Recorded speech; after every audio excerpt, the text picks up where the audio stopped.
Hi, Grace Community Church. Pastor Steve here, continuing our study cover to cover. And today is June 22nd, and we are looking at a number of passages, a section of Amos, chapters 7 and 8, 2 Kings, chapters 14 and 15, and 2 Chronicles, chapter 26, and Isaiah 6.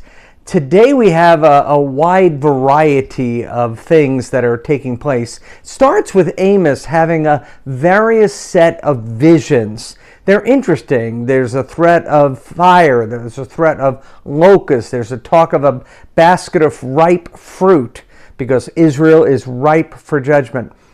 In all of these, you have this statement that shows up: Amos prayed and the Lord relented. Now, people wonder, does prayer make a difference? Particularly when you weigh in the sovereignty of God.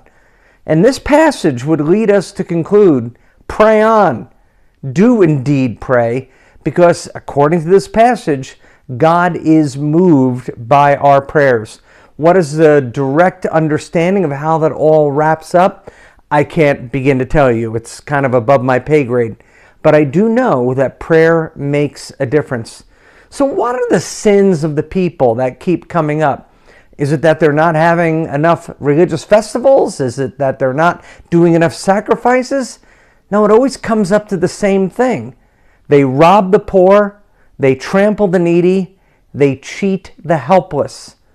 When I look at that, I can look in my own life and see, is there any sign on my tax return that I care about the poor?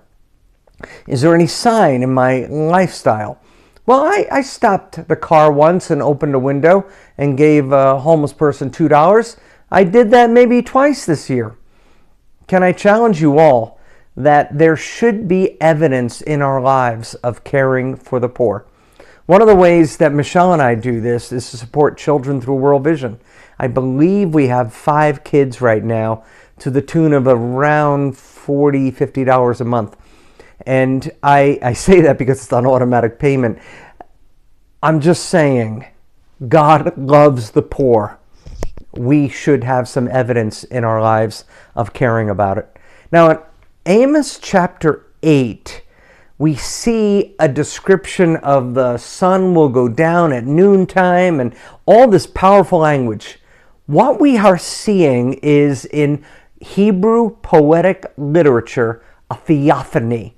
And what does that mean? It means that Theo, or God, is all around. And when God is around, mountains break, the sun disappears from the sky.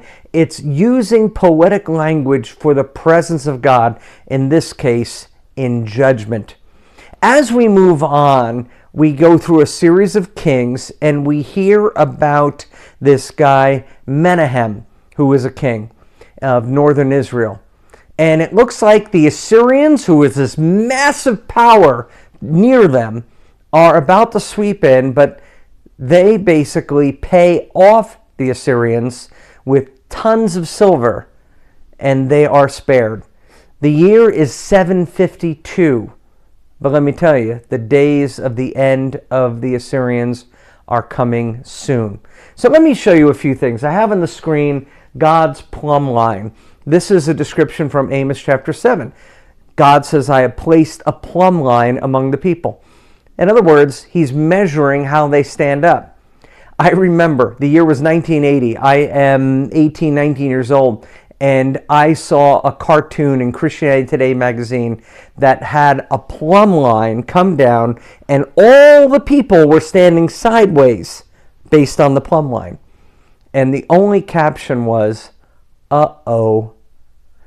And the meaning being, if God is measuring you, be careful. So here's what's happening.